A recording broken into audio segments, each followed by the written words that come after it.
Hello friends, good morning. Welcome to our channel target with Lalan Sharma. तो आज विद्यार्थी हम नीट 01 में 10 क्वेश्चन ले रहे हैं क्लास 11th के फिजिक्स से। तो 12 सितंबर को आपका एग्जाम है, तो उसी को ध्यान में रखकर हम ये क्वेश्चन ले रहे हैं। तो आइए देखते हैं पहला क्वेश्चन।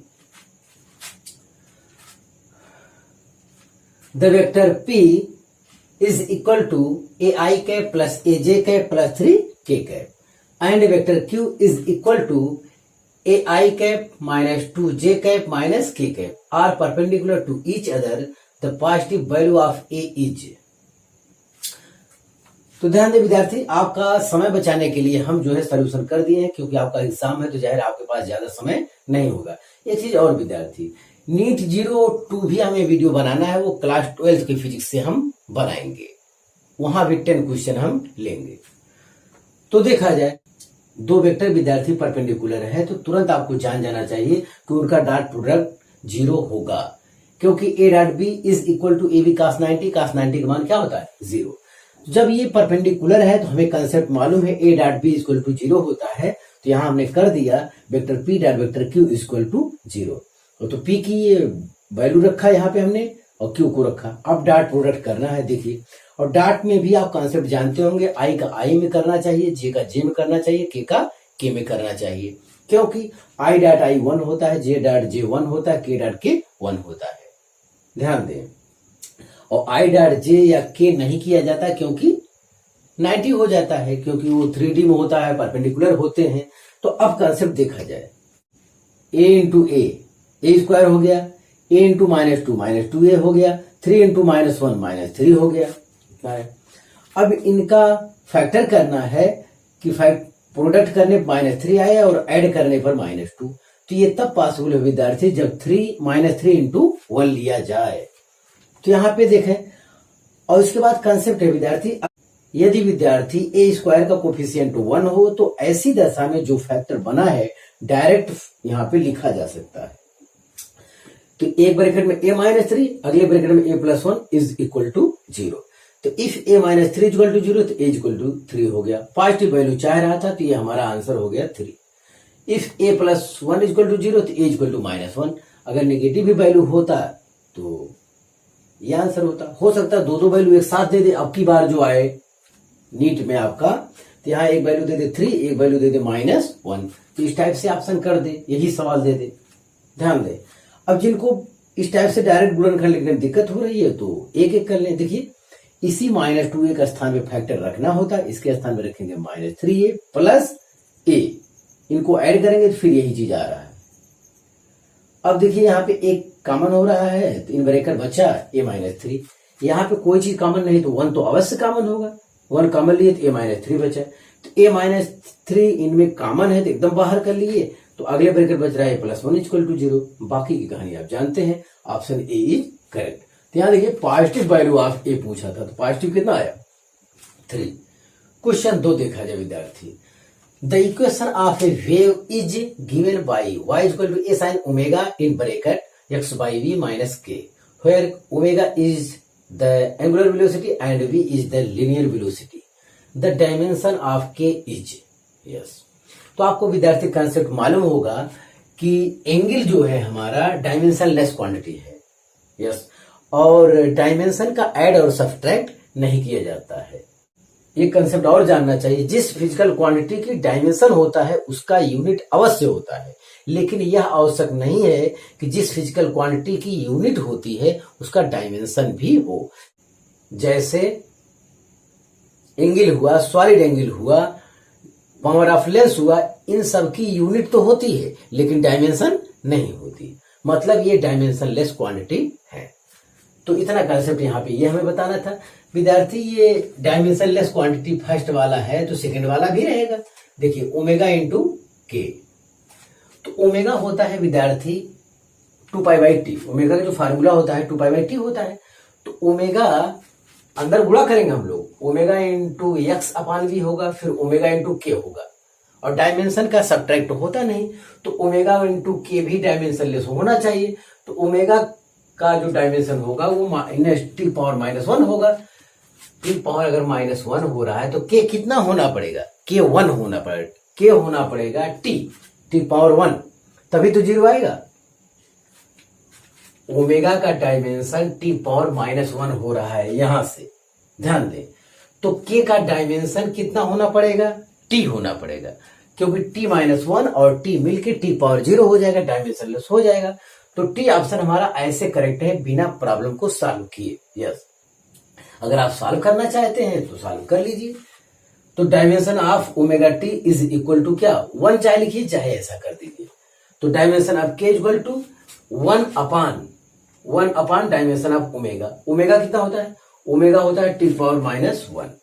तो टी पावर -1 जब ऊपर जाएगा तो कितना हो जाएगा? टी हो जाएगा। तो यहाँ के का डायमेंशन अगर टी रख देते हैं तो वो क्या हो जाएगा? डायमेंशन लेस को रिप्रेजेंट करेगा, ध्यान दें। तो जो के का डायमेंशन होगा विद्यार्थी कितना होगा? टी। तो आप इसे कॉपी कर लीजिए।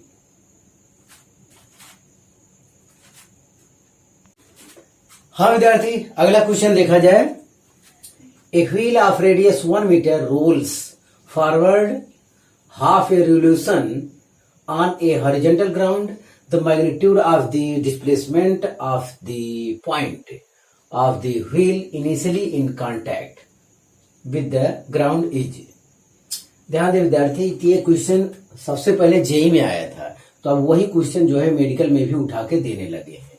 ध्यान दें, तो जेई में जो क्वेश्चन आया था, ये व्हील है कोई, यहाँ पे इनिशियल में कोई पॉइंट पी है, मान लेते कोई पार्टिकल है वहां पे पी है, ऐसा मान के चलो। जब ये हाफ रोटेशन कंप्लीट करता है तो यही पॉइंट जो है हाफ रोटेशन कंप्लीट करता है, यही हाफ रोटेशन कंप्लीट करता है, तो यही पॉइंट पी कहां पहुंच गया? पी डैश पर। तो इसका जो है हमें डिस्प्लेसमेंट पूछा था। डिस्प्लेसमेंट होता है इनिशियल और फाइनल पॉइंट के बीच का शॉर्टेस्ट डिस्टेंस। शॉर्टेस्ट डिस्टेंस ही क्या होगा? Displacement. Displacement P dash is equal to, अब एक चीज और ध्यान देना विद्यार्थी, यही जो है ये व्हील जो है हाफ रोटेशन में जो जमीन पर जो डिस्प्लेसमेंट कवर करेगा विद्यार्थी, वो कितना होगा? वो पाई आर होगा, क्योंकि पूरा सर्किल कंप्लीट करता है तो जमीन पर जो है 2 पाई आर डिस्प्लेसमेंट होता है। तो हाफ सर्किल कंप्लीट करने के कारण इतना कितना आया? पाई आर आया। ये तो आपका 2r रेडियस है। जो जेई में ये सवाल आया था वो पाई आर और आर के टर्म में आया था। यस, लेकिन अब की बार आर के लिए मेडिकल में जो आया है ये क्वेश्चन, आर की वैल्यू 1 मीटर दे दिया है। तो ध्यान दें, तो आर के टर्म में हम सोल्यूशन करें। डिस्प्लेसमेंट इक्वल टू इसका स्क्वायर प्लस इसका square is equal to P P dash का स्क्वायर। तो यहां स्क्वायर नहीं लगाएंगे तो अंडर रूट में करना होगा। ये आ गया pi square R square plus ये आ गया pi square R square plus 4r square. तो जेई में ये क्वेश्चन आया हुआ है। अब ये आर की वैल्यू 1 रख दिया है, इसमें दिया हुआ है, तो पाई स्क्वायर प्लस 4 आपका आंसर आ गया। तो ऑप्शन सी इज करेक्ट विद्यार्थी, ये हो गया यहाँ पे। तो बहुत अच्छा क्वेश्चन था विद्यार्थी। ये क्वेश्चन सबसे पहले मैं फिर कह रहा हूँ जेई में आया हुआ है, जब आईआईटी था पहले, और अब ये मेडिकल में भी आया हुआ है। तो जाहिर है कुछ भी ये चेंज करके दे सकते, हो सकता है आपकी बार वाला आंसर आर के टर्म में वो दे दें, या हो सकता है रेडियस थोड़ा बदल दें। तो ये कंसेप्ट जरूरी है कि जब कोई व्हील रोटेट करेगा, आधा रोटेशन में जमीन पर जो चलेगा डिस्प्लेसमेंट होगा वो कितना होगा? पाई आर होगा, और ये आपका 2r डायमीटर रहेगा ही। तो जाहिर डिस्प्लेसमेंट इनिशियल और फाइनल पॉइंट क्योंकि के बीच का शॉर्टेस्ट डिस्टेंस चाहिए। हाँ, तो बस यही कंसेप्ट है, इस पर आप पहले नजर रखें। क्वेश्चन नंबर 4 देखा जाए विद्यार्थी। The angular speed of seconds needle in mechanical watch is. तो एंगुलर स्पीड का जो फार्मूला है ओमेगा इक्वल टू 2π/t होता है। तो सेकेंड वाली सुई जो होती है वॉच में आपका ये है 12, इस टाइप से। तो यहां से चलकर सेकेंड वाली सुई जब यहां पहुंचता है तो उसका टाइम पीरियड कितना आता है? 60 सेकेंड आता है। ध्यान दिया जाए, अगर मिनट वाली सुई की बात करता तो यहां से यहां तक जाता तो 60 मिनट होता है। मिनट पे 1 पाई होता है। ध्यान दे, 60 मिनट या 60 इंटू 60 सेकेंड मतलब 3600 सेकेंड ऐसा आएगा। अगर घंटे वाली सुई का टाइम पीरियड पूछता विद्यार्थी तो होता कितना 12 आवर। आवर को सेकेंड बदलने के लिए 60 इंटू 60 और करना पड़ता। ध्यान दे, इतना कंसेप्ट भी आपको जानना चाहिए। इसके बाद प्रॉब्लम क्या है, omega is equal to 2π/t और सेकंड वाली नीडल जो है उसका टाइम पीरियड कितना होता है। सेकंड वाली सुई यहां से चलकर फिर यहां पे पहुंचेगा, कितना हो जाएगा 60 सेकेंड। तो 60 रख दिया, 2 से कैंसिल कर दिया, π/30 आया, रेडियन पर सेकेंड। Option is correct. तो इसका मतलब बताने का ये उद्देश्य था विद्यार्थी कि हो सकता है कि नीडल का बढ़िया कॉन्सेप्ट लड़का न जानता हो तो उसे हम समझा देंगे, किसी और न्यूमेरिकल में भी इसका उपयोग किया जा सकता है। तो आप इसे कॉपी कर लीजिए। हाँ विद्यार्थी, अगला क्वेश्चन देखा जाए। A force vector applied on a mass is represented as vector F is equal to 6i cap minus 8j cap plus 10k cap and accelerates with 1 meter per second square. What will be the mass of the body? तो ये भी question आपके यहाँ आया हुआ है medical में। तो देखा जाए तो यहाँ लड़के पता नहीं क्यों डिस्टर्ब होते हैं। ये क्वेश्चन दे रहा है, जाहिर है कि लड़के गलती करते होंगे। तो ध्यान दें, तो एक्सेलरेशन तो 1 मीटर पर सेकेंड स्क्वायर है, यहाँ मैग्नीट्यूड में दिया है। तो जाहिर फोर्स वेक्टर में दिया है, तो इसका भी हमें क्या निकाल लेना चाहिए, मैग्नीट्यूड।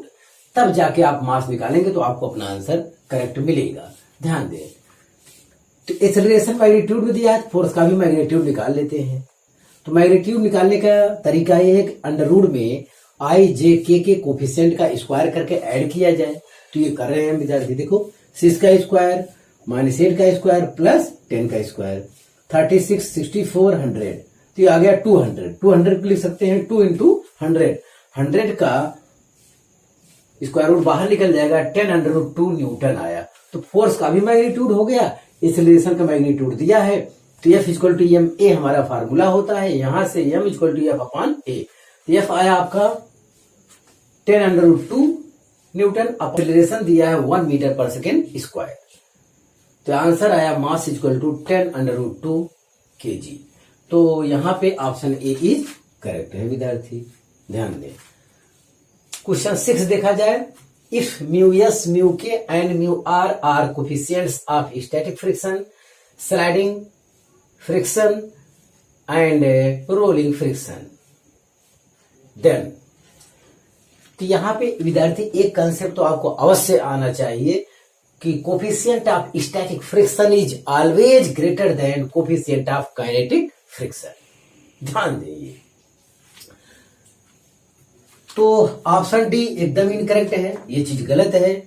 और ऑप्शन ए देखा जाए, coefficient of static friction is less than दिखाया गया है कोफिशिएंट ऑफ काइनेटिक फ्रिक्शन। ए और डी ऑप्शन तो एकदम गलत है, इसमें कोई आशंका है ही नहीं है। यस, और देखिए यहां पे mu S is always greater than mu के। देखिए विद्यार्थी, यही कंसेप्ट सही है, coefficient of static friction is always greater than coefficient of kinetic friction या डायनेमिक फ्रिक्शन। ये लाइन करेक्ट है, लेकिन ये लाइन करेक्ट नहीं है कि स्टैटिक फ्रिक्शन का मान काइनेटिक फ्रिक्शन से ऑलवेज बड़ा होता है। ये लाइन करेक्ट नहीं है। ध्यान दें, कोफिशिएंट के टर्म में सही है। तो ऑप्शन सी इज करेक्ट है विद्यार्थी। तो देखिए, सबसे कम होता है कोफिशिएंट ऑफ रोलिंग फ्रिक्शन, उससे थोड़ा ज्यादा होता है कोफिशिएंट ऑफ काइनेटिक फ्रिक्शन, और सबसे ज्यादा होता है कोफिशिएंट ऑफ स्टैटिक फ्रिक्शन।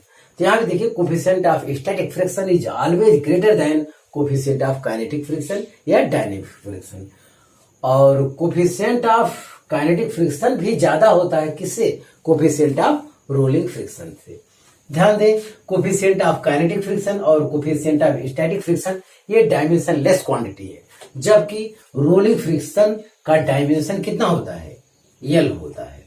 ध्यान दें, रोलिंग फ्रिक्शन के बारे में ये कॉन्सेप्ट है कि म्यू आर ये N/R होता है। रोलिंग फ्रिक्शन जो है नॉर्मल के प्रोपोर्शनल होता है और रेडियस के इनवर्सली प्रोपोर्शनल होता है। प्रोपोर्शनलिटी को हटाने के लिए यहां आता है म्यू आर।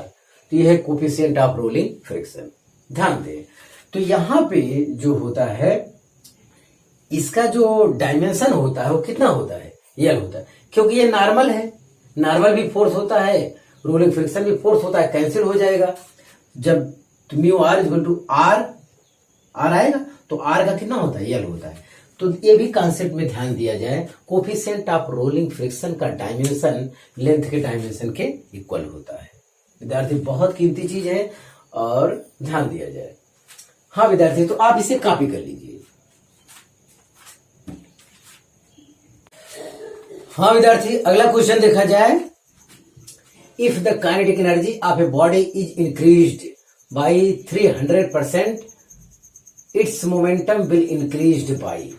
तो काइनेटिक एनर्जी 300% इंक्रीज कर रहा है तो मोमेंटम कितना परसेंट इंक्रीज करेगा, ये विद्यार्थी आपको बताना है। ध्यान दें, इस टाइप का सवाल कई बार आया हुआ है तो हमने ये क्वेश्चन लेना जरूरी समझा। ध्यान दें, तो जो काइनेटिक एनर्जी और मोमेंटम में रिलेशन होता है k equal to P square upon 2m होता है। तो p इक्वल टू लिख सकते हैं √2mk, यहां से आ जाएगा हमारा। अब कह रहा है काइनेटिक एनर्जी 300% इंक्रीज कर गया, तो बाद वाली जो काइनेटिक एनर्जी होगी k डैश हो जाएगी, k dash equal to k plus k का 300%। तो k इंटू 300 अपॉन 100, तो ये 0 कैंसिल हो जाएगा, 3k 4k। तो जो बढ़ने के बाद काइनेटिक एनर्जी हो जाएगी वो 4k हो जाएगी। तो यही फार्मूला अगर दोबारा रखना चाहें तो k dash equal to momentum भी चेंज हो जाएगा, मान लेते वो p डैश हो जाएगा, p dash square upon 2m। तो काइनेटिक एनर्जी का स्थान क्या हो गया, 4k जो आया बढ़ा हुआ आया है, और p डैश का होल स्क्वायर अपॉन 2m। तो p डैश इक्वल टू, ये प्रोडक्ट कर देंगे इनका, p डैश इक्वल टू आया 4 इंटू 2mk यहाँ पे। तो 4 का स्क्वायर रूट बाहर निकल गया, 2 इंटू √2mk आया। तो इनिशियल वाला मोमेंटम यहां है और फाइनल वाला मोमेंटम विद्यार्थी यहां आ गया। अगर ऐसा है तो percentage increase in momentum is equal to change in momentum upon initial momentum. यही आपको मतलब है, change in momentum upon initial momentum. Percentage decrease वाली भी कॉन्सेप्ट पूछा जाए तब भी यही फार्मूला होता है, change in momentum upon initial momentum. तो चेंज इन मोमेंटम मतलब ज्यादा वाले में से कम वाला आप सब्ट्रैक्ट करिए, तो इतने में से इतने घटाना होगा। देखिए p dash minus P upon P, हमेशा इनिशियल नीचे रहेगा, ध्यान दिया जाए। तो वैल्यू को रख देते हैं, p डैश यहां रख दिए, p की वैल्यू यहां रख दी अपॉन √2mk इंटू 100 है ये। तो √2mk ऊपर नीचे कॉमन हो रहा है, तो ऊपर कॉमन हो गया है, नीचे से कट जाएगा। तो 2 - 1 कितना आएगा, 1 इंटू 100 कितना आएगा, 100%। मतलब अगर काइनेटिक एनर्जी 300% इंक्रीज कर रहा है तो मोमेंटम 100% इंक्रीज करेगा। तो ये विद्यार्थी आपका सलूशन और इसका आंसर। इस टाइप के सवाल पर आप पहले नजर रखें, कई सवाल आपके मेडिकल में आए हुए हैं। क्वेश्चन नंबर 8 देखा जाए, the centre of mass of a body, ये कंसेप्ट है, तो देखें कौन सा करेक्ट है। सेंटर ऑफ मास कहां पड़ता है ये आपको बताना है। Lie always outside the body, मतलब बॉडी के हमेशा आउटसाइड पड़ता है। मे लाई within comma outside on the surface of the body, मतलब बॉडी के अंदर पड़ता है या बाहर पड़ता है, दोनों। Lie always inside the body, हमेशा इनसाइड बॉडी ही मिलता है। Lie always on the surface of the body, तो कौन सा करेक्ट है। तो यहां विद्यार्थी ऑप्शन ए इज करेक्ट है। तो सेंटर ऑफ मास का डिफिनेशन होता है विद्यार्थी, किसी बॉडी का सेंटर ऑफ मास वह पॉइंट होता है जहां पर टोटल मास को सेंट्रॉइड माना जा सके, वो होता है क्या, सेंटर ऑफ मास। तो सेंटर ऑफ मास जो है, जैसे डिस्क हुआ तो ये बीच में मिलेगा। हाफ सर्कुलर रिंग हुआ, अगर हाफ सर्कुलर रिंग है विद्यार्थी, सेंटर ऑफ मास होता है यहां से कितना, ये हो जाएगा 2r/π होता है, अगर r रेडियस है तो। यहां से ये सेंटर ऑफ मास, इतना ये डिस्टेंस 2r/π होता है। तो कहां है, ऑब्जेक्ट पर नहीं है, ऑब्जेक्ट के बाहर मिल रहा है, ये देखिए इन पड़ रहा है। तो मे लाई within comma outside on the surface of the body, मतलब विद इन भी पढ़ सकता है और आउटसाइड भी पढ़ सकता है। ध्यान दिया जाए तो ये रहा आपका कंसेप्ट। और इस चैप्टर में सबका डेरिवेशन विद्यार्थी किया गया है, ध्यान दिया जाए। तो आप इसे कॉपी कर लीजिए। हाँ विद्यार्थी, अगला क्वेश्चन देखा जाए। What will be the moment of inertia of the system about an axis passing through the centre of one of the spheres and perpendicular to the rod.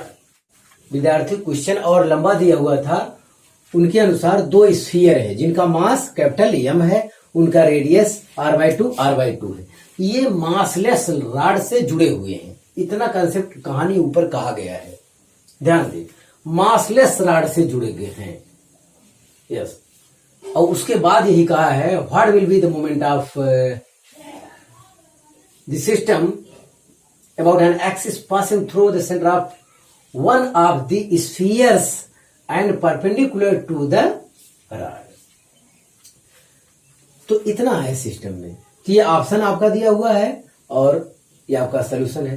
तो विद्यार्थी ध्यान दें, किसी एक स्फीयर जब भी क्वेश्चन में दिया हो केवल, तो आप उसे सॉलिड स्फीयर ही मानेंगे। अगर हालो स्फीयर अगर पूछेगा तो वो दिया रहेगा, हालो स्फीयर का नाम लेगा तभी हालो स्फीयर का फार्मूला लगाना है। अगर केवल स्फीयर की बात करता है या सॉलिड स्फीयर की बात करता है तो आप सॉलिड स्फीयर का ही फार्मूला लगाएंगे, ध्यान दें। अब इसको किसी एक स्फीयर के एक्सिस के अबाउट, जो कि रॉड के परपेंडिकुलर हो, उसके about moment of inertia find करना है। तो देखिए हमने अपनी तरफ से खींच लिया y डैश, इस एक्सिस के अबाउट मोमेंट ऑफ इनर्शिया हम फाइंड करना चाहते हैं। यहां हो गया। तो इस एक्सिस का, इसी स्फीयर का moment of inertia 2/5 m r² होता है, तो हमने लिख दिया। अब इस एक्सिस के अबाउट इस पर ख्याल करिए। तो एक तो दूरी की वजह से होता है mr², r मतलब इनके बीच का डिस्टेंस कितना है, 2r² हो गया। और एक ये अब स्फीयर की वजह से 2/5 m r², मतलब r/2 यहाँ पे ये चीज है। तो देखिए यहाँ पे 2/5 m r²/4 हो गया, ये 4 mr² हो गया, ये भी वही चीज होगा 2/5 mr²/4।